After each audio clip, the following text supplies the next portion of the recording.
আসসালামু আলাইকুম। আমি আপনাদের দেখাবো এখানে মানচিত্র। দেখুন, এখানে একটা মানচিত্র দেখতে পাচ্ছেন। ওকে ভাই, আসসালামু আলাইকুম। আমি আসাদুজ্জামান নূর। আজকে একটা জিনিস দেখাবো, একটা মানচিত্র। এই মানচিত্রটি দেখলে তুমি বুঝতে পারবে ইরান, ইসরায়েল, আমেরিকা এই যুদ্ধ কোথায় যাবে, কে জিতবে, আর এই যুদ্ধ বাংলাদেশের জন্য কতটা ভয়ানক। তুমি যুদ্ধ বোঝো না, অস্ত্র চেনো না, কোনো সমস্যা নেই। শুধু এই মানচিত্রটা দেখো, সব বুঝতে পারবে। আমি তোমাকে মানচিত্র দেখাচ্ছি। এই দেখো, এই জায়গার মানচিত্র। এখানে হরমুজ প্রণালী, পৃথিবীর নাভি। এই মানচিত্রে দেখো, এটাকে বলা হয় হরমুজ প্রণালী, পৃথিবীর নাভি। এই দেখো, এই যে ছোট্ট জায়গাটা, হ্যাঁ, মাত্র 33 কিলোমিটার চওড়া, ঢাকা থেকে নারায়ণগঞ্জের দূরত্বের চেয়েও কম। এর নাম হরমুজ প্রণালী। আর এই ছোট্ট জায়গাটি হলো পুরো পৃথিবীর কেন্দ্রবিন্দু। কেন? কারণ পৃথিবীর মোট তেলের 20% এই একটা পথ দিয়ে যাতায়াত করে। এখন শোনো, বাংলাদেশের সাথে সম্পর্কটা কোথায়? ভারত তার 60% তেল এই পথ থেকেই পায়। চীন পায় তার 40% তেল, জাপান পায় 75% তেল। আর বাংলাদেশ, আমরা যে জ্বালানি তেল কিনি সেটার বড় অংশ আসে মধ্যপ্রাচ্য থেকে, মানে সৌদি আরব, কাতার, কুয়েত থেকে। এর মাধ্যমে বিদ্যুৎ চলে, কলকারখানা চলে, ট্রাক বাস চলে। জাপানের প্রধানমন্ত্রী বলেছেন হরমুজ বন্ধ হলে জাপানের তেল শেষ হয়ে যাবে 8-9 মাসের মধ্যে, পুরো অর্থনীতি ধ্বংস হয়ে পড়বে। আর ইরান ইতিমধ্যে হরমুজ বন্ধ করে দিয়েছে। বাংলাদেশের তেলের দাম কোথায় যাবে সেটা আর আন্দাজ করা কঠিন না। অলরেডি বাংলাদেশের তেলের পেট্রোল পাম্পে তেলের সংকট দেখা দিয়েছে, তেল পাওয়া যাচ্ছে না। খাবার আর ডিলার আমেরিকার সাম্রাজ্য।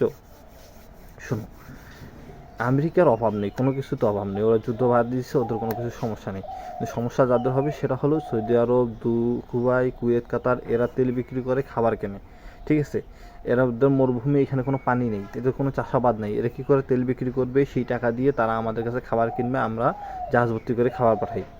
আমেরিকার কাছে ডলার আছে, তাদের ডলার এত দামি কেন? কারণ তারা মধ্যপ্রাচ্যকে বলেছে তোমাদের তেল কিনতে হলে ডলারে কিনতে হবে। এটাকে বলে পেট্রো ডলার সিস্টেম। মানে ভাই, তুমি যাই কিনো, তেল কিনো, ডলারে কিনতে হবে। এই সিস্টেম ভাঙলে ডলারের দাম পড়ে যাবে, আমেরিকার অর্থনীতি ধ্বংস হয়ে যাবে। আর বাংলাদেশের জন্য এটা মানে কি জানো? আমাদের রেমিটেন্স আসে ডলারে, আমাদের পোশাক রপ্তানির টাকা আসে ডলারে, বাংলাদেশের বৈদেশিক মুদ্রা রিজার্ভ ডলারে। ডলার দুর্বল হলে আমাদের সব হিসাব উলট পালট হয়ে যাবে। যত রিজার্ভ টাকা রয়েছে সেগুলোর দাম কমে যাবে, রেমিটেন্স আসা কমে যাবে, ঠিক আছে। তার মানে আসলেও দাম কমে যাবে, ঠিক আছে। তো এখানে ইরানের উপর, ইরানের এই যে মানচিত্র আমি আবার দেখাচ্ছি, দেখো মানচিত্র দেখো। এই পাহাড়ি এলাকাটা হলো ইরান। ইরান মূলত পাহাড়ি এলাকা। এই সমতল মরুভূমি হলো সৌদি, দুবাই, কুয়েত। এই দুইটার মধ্যে যুদ্ধ হচ্ছে, কিন্তু এরা সমান লড়াই করতে পারে না। ইরানে পাহাড়ের ভেতরে লুকিয়ে লড়াই করে, হাজার হাজার মিসাইল মারে, ড্রোন, রকেট লঞ্চার পাহাড়ের আড়াল থেকে আঘাত করে। কেউ দেখতে পাবে না, কেউ থামাতেও পারবে না। আর মরুভূমিতে তেলের মাঠ খোলা, আকাশের নিচে, হ্যাঁ, ড্রোন দিয়ে ধ্বংস করা যায়, পানির মতো সহজ। এই যে সৌদি আরব, টৌদি আরব, এগুলাকে পানির মতো সহজ। বলেছিলাম পাহাড়ের আড়াল থেকে এরা আঘাত করে, কেউ দেখতে পাবে না, কেউ থামাতে পারবে না ইরানকে।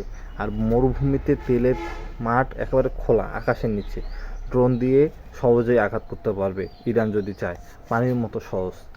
ডিস্যালিনেশন প্লান্ট, লবণাক্ত পানি থেকে খাবার পানি বানানোর কারখানা। জিসিসি এর 60% পানি আসে এখান থেকে। জিসিসি হচ্ছে আরব, গলফ কান্ট্রিগুলো, ঠিক আছে। আরব, সৌদি আরব, কাতার, কুয়েত, বহরাইন, বাহরাইন।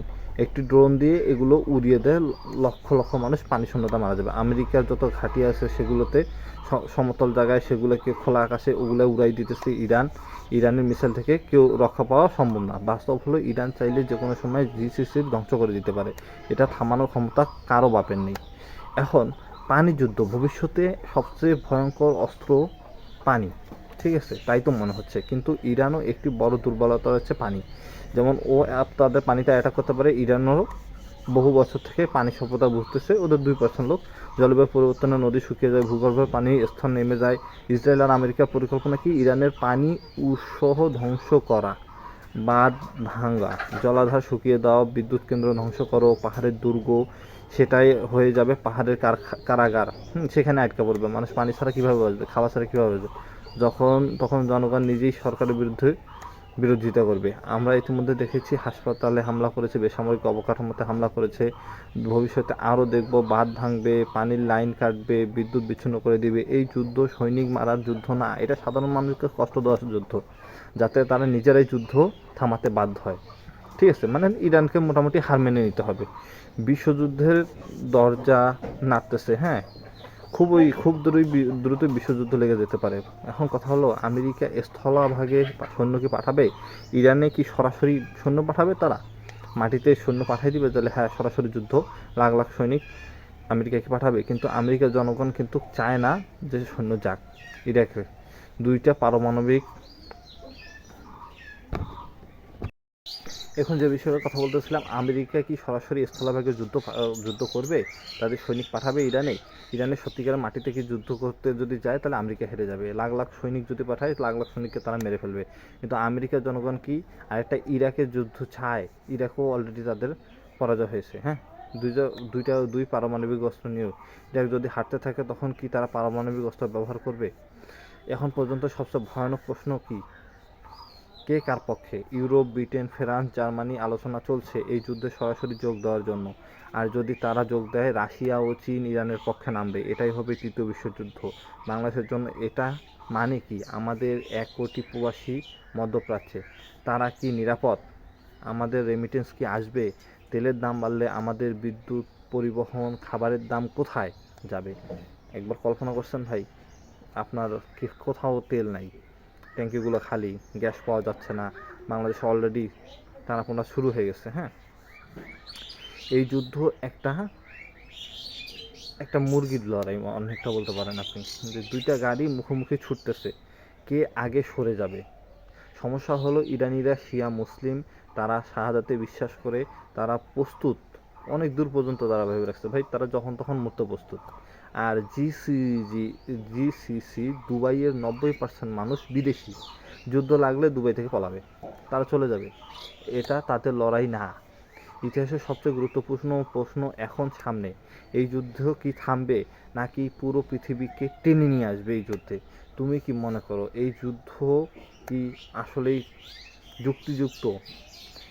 নিচে কমেন্টে অবশ্যই জানাবা। আর ভাই, এই ভিডিওটা তোমার পরিবারকে পাঠাও, তোমার বন্ধুকে পাঠাও, কারণ এই যুদ্ধ শুধু মধ্যপ্রাচ্যের না, এটা আমাদের সবার। পরের ভিডিওতে আমরা দেখব গেম থিওরি দিয়ে এই যুদ্ধের শেষটা দেখব। দেখেন ভাই, যেটাই হোক না কেন, যুদ্ধ কখনোই ভালো কিছু নিয়ে আসে না। এখন ইরানের মানুষ খুবই বিপদে আছে, আমেরিকা বাধ্য হয়ে তাদের উপর যুদ্ধ ঠেলে দিছে, কিন্তু এটা আর কতদিন? একসময় না একসময় তো শেষ করতেই হবে।